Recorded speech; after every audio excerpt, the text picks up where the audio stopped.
Morning, y'all. Happy hump day. It is the 13th of October, 2021. Gonna do a morning wrap. So I missed you on Wednesday. Kind of glad I didn't opine on the story I'm doing today until now, because it was an unfolding train wreck.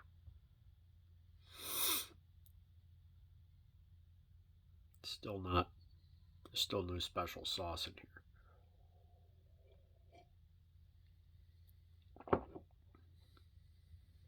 It's intolerable, I tell you.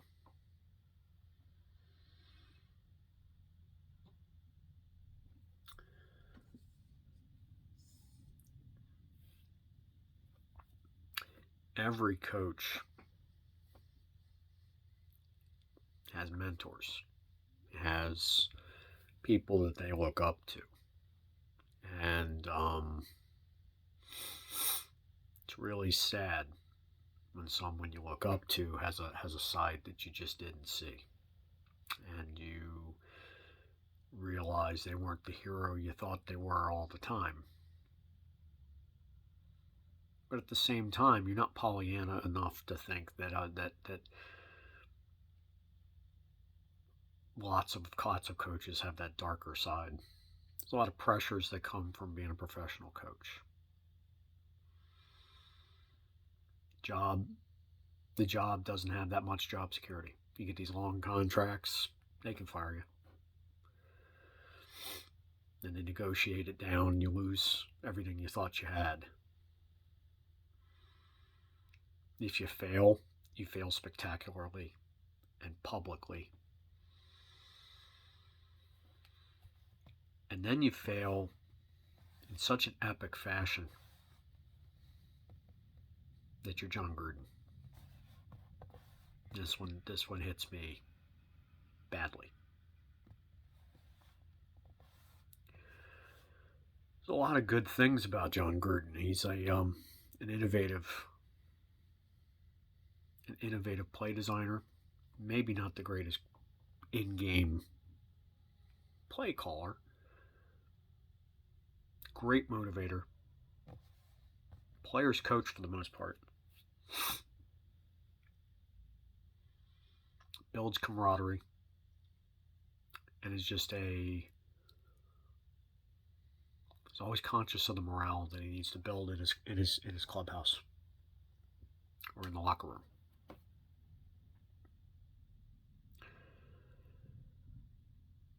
So while they were doing a review of the emails of former executive of the Washington Redskins, Bruce Allen, Chucky had he'd said some bad things, but as much as the bad things that he said, and they were horrible things, the judgment was bad. What do you put that in print for? If you even feel that way, that's bad enough. But then why do you put it in print? Why save the receipts, as they say? Why put it on their server for it to be found someday? I mean, obviously, it's the last thing you're thinking about, that they're going to do a review 10 years from now, and this is what they're going to find. But it just doesn't make sense to do that. Better thing to do is, number one, don't be ruled by anger anyway. There's a difference between anger and intensity.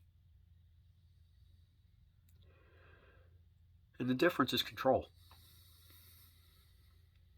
You can be very intense, but you can dial it up, you can dial it down. I've done that on sidelines for a few years as I've been coaching. It's never personal. It's never hateful. It's intense. It's intensity. It's urgency. But it's not hateful. Okay? That's what you need to be doing when you're a coach, if that's your style. Some of those guys have a different, smoother style, calmer style. We'll talk about that. If you're going to be an intense guy and you want, like John Gruden, like Gary Williams, the old University of Maryland basketball coach, just you want your team to animate, to get more intense, then you put that in front of them. It's a tactic. It's a good one, especially if you know how to turn it on and off. But what Chucky did was he took a lot of things personally and then gave them the receipts. In a locker room vernaculars, he was pretty funny. I've heard a lot worse. But that doesn't make it right. So he deserved to fall. So one of my heroes is now no longer a coach. They've now taken him off the Ring of Honor in Tampa, even though he gave them their only Super Bowl until Tom Brady came there.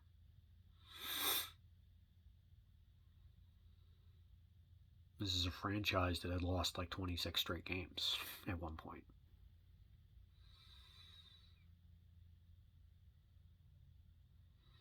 When Coach McKay was asked at one point in the 1970s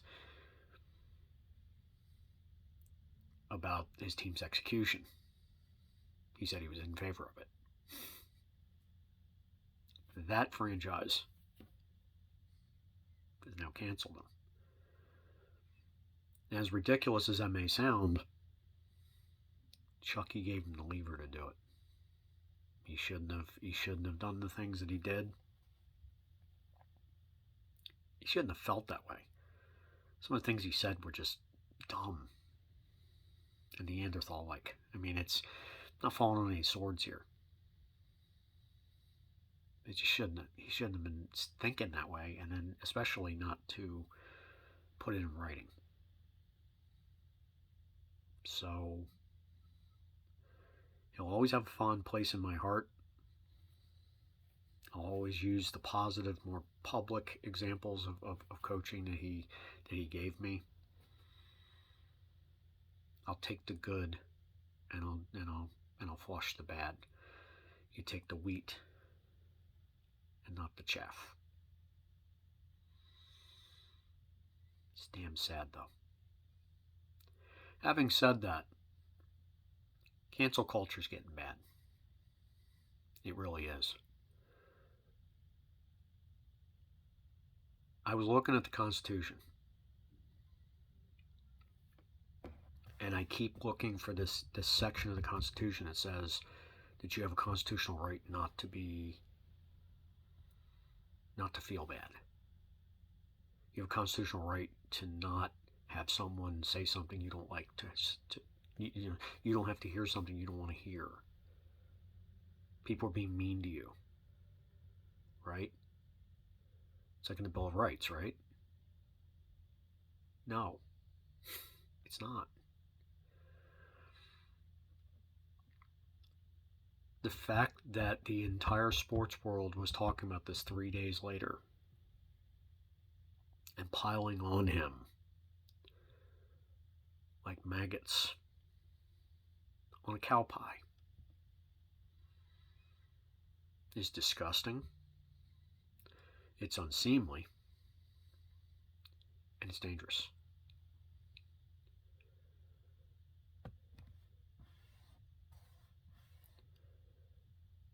Who knows what the winds of what is acceptable thought is going to be 5 years from now, or in Chucky's period, 10 years from now. And what he said 10 years ago was crappy 10 years ago. So I'm not defending him. But that there shouldn't have been a leak, number one. Number two, where's the review of all the coaches' emails and all the commentators' emails? There aren't any. So they identify someone they don't like, When they find something, they hold it till they need to use it and say goodnight, Gracie. This is dangerous. Just so happens that this story was leaked the day before DeMaurice Smith was facing an uphill re-election as the executive director of the NFL Players Association. He looked to be about 2 to 3 votes short. And all of a sudden, here it is. And they've probably had this information for a long time. 2 and 2 together. I ain't liking this. Again, not defending John Gruden. But there's some problems going on. We have to stop this. Some people are God's special people and some people are not. Not going to compare this to the Holocaust, but there's a quote from Holocaust survivors that's applicable. And to paraphrase it, it was more or less a, when they came for this guy, I was silent. When they came for this other guy, I was silent. And then one day they came for me. And there was no one to help me.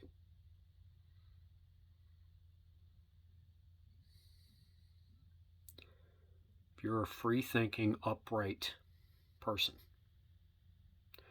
who has emotions, maybe you wear them on your sleeve once in a while. Maybe you've made an off-color joke. Maybe you've actually voiced an opinion that makes you a heretic in the future. You're a cancellation in waiting. What are you going to do when there's nobody left to defend you? This crap's got to stop. It's got to stop soon. I watch sports to get away from politics. I don't need it in my politics. I don't need it in my sports. I need it out.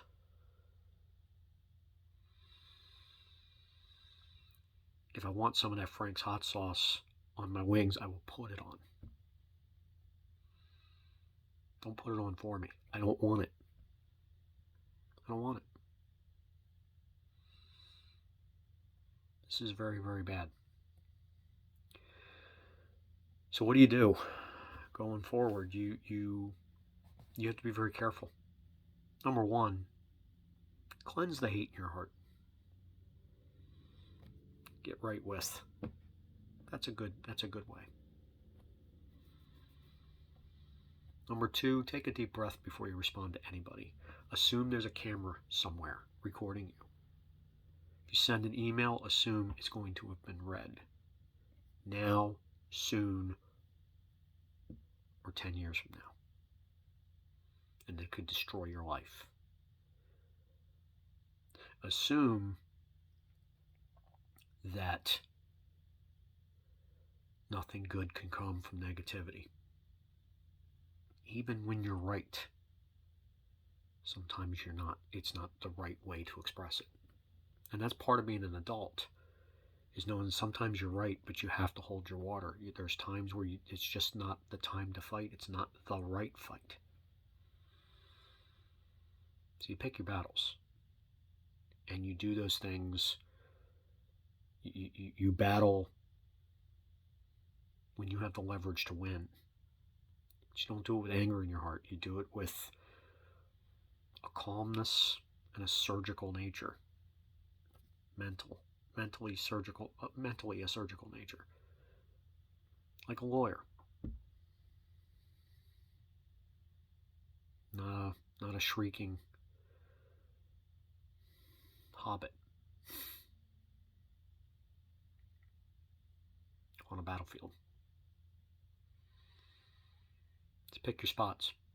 There's also another thing is when you're a calm person in public and you're a calm person to the people that know you, when you do react in an angry way, or not in an angry way, in a more aggressive way, but not hateful, those people around you will listen. I recently was talking about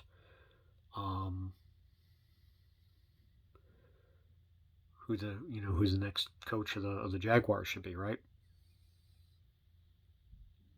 So there's calm people, right?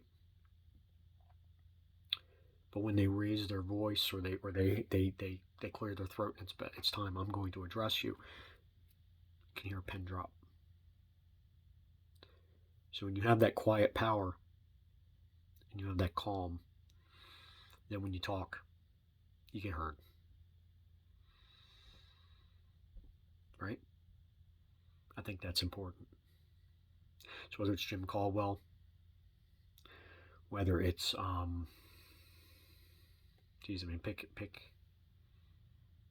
pick the people you want.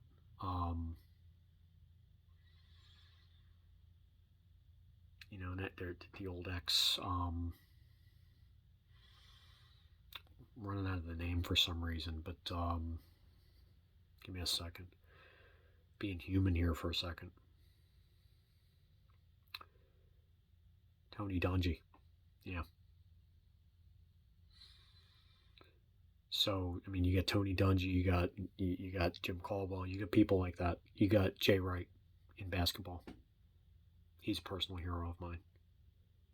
Smooth, effusively positive.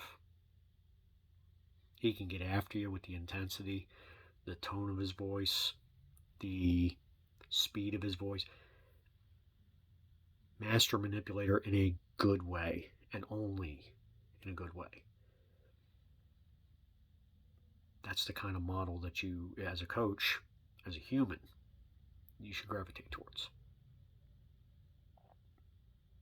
Don't give anybody receipts to someday come back and nail you.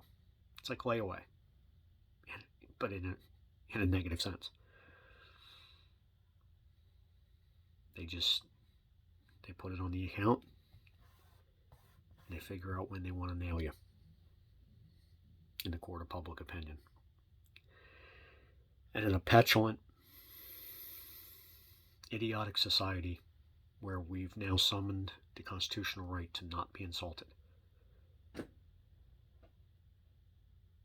you better govern yourself wisely when you're a leader of men or women or the confused.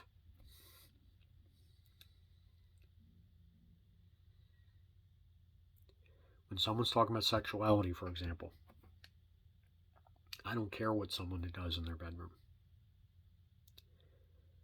But the majority of people in this country don't actually like it when someone is same-sex or things of that nature. Just like if people are pedophiles, most people don't like that. So what, are we supposed to now think that pedophilia is okay now? So it's like the majority sometimes will talk about the minority in a disparaging way. That shouldn't be cancellation. It should be conversation. See, I'm a tolerant person of those people, even if I do not support their lifestyle. I always will be, because I have empathy. But I understand why there are people who have disdain for those lifestyles. Just like I hate pedophilia and bestiality. So we can't pick our outrages. And it's not a constitutional right to be outraged. I mean, you can be outraged all you want, but cancel culture is a bad thing. And like I said, you may cancel someone now, someone else is going to cancel you later. You don't want to live in a society like that. I damn well don't either. So be good to each other out there, but just govern yourself. Don't put any receipts out there. Just don't do it. Assume that that's a layaway plan towards your future destruction. So take a couple deep breaths before you react verbally or on a keyboard.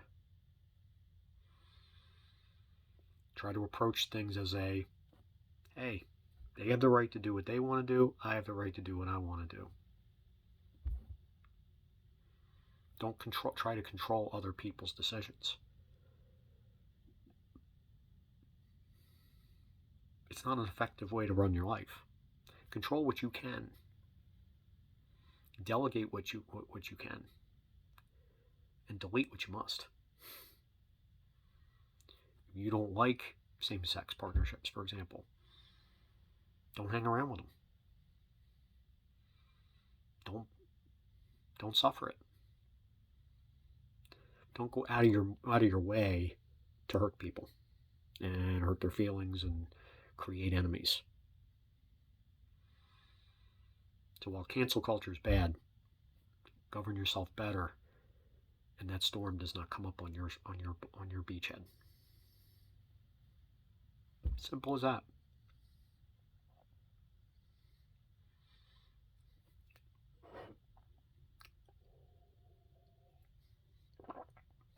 So it's a sad week for me, but a good pivot and a good reminder of that self-regulation that's necessary when you're a leader of people. I hope that that's helpful to you as well. I think these are critically important things. And this just serves as yet one more reminder.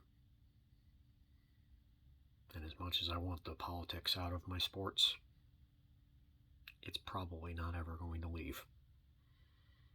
But I will say this, it's been cyclical. Politics was in our sports in the 60s and the early 70s in a big way. And then for a while there was a backlash against it. Late 70s, early 80s, late 80s even. Then the social media or the computer age happened towards 2000. And then it began to have a resurgence. So this is cyclical. But doing good, being good, and serving others when you can, and just having empathy is not cyclical.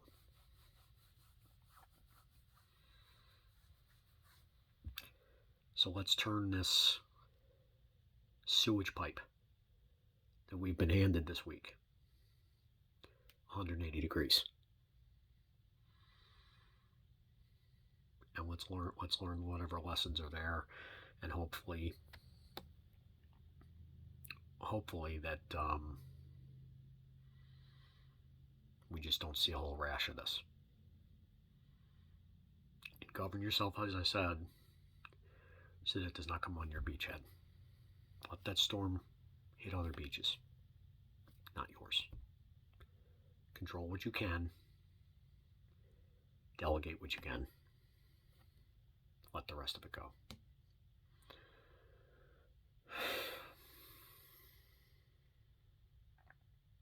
That's all I have today. Pretty deep stuff. I've known what I was going to talk about for a couple days. Very unusual. So we don't do scripting around here. That's why I'm going around and around. Because I feel like there's something I want to say. And I think I hit it. I just don't feel like I'm there yet. I'm circling around the target. Not sure. Some days I have a laser scope sighting on my proverbial rifle. And some days I'm in a fog. And I don't have, and I'm throwing cluster bombs and hoping I'm hitting the target. Proverbially. Don't cancel me, broskies.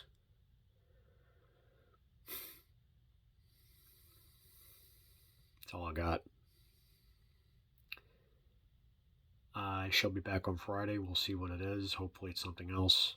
And by the way, good luck to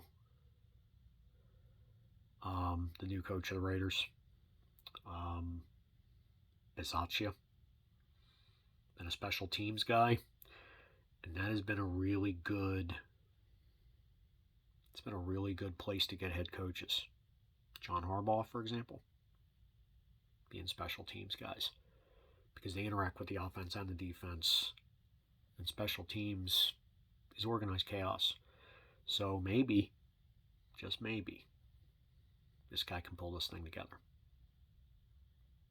We'll see. So until Friday, please like, comment, subscribe, hit the ringy-dingy, say y'all, and then share this video far and wide. Spread it even far and wide, and then really need the comments, for example.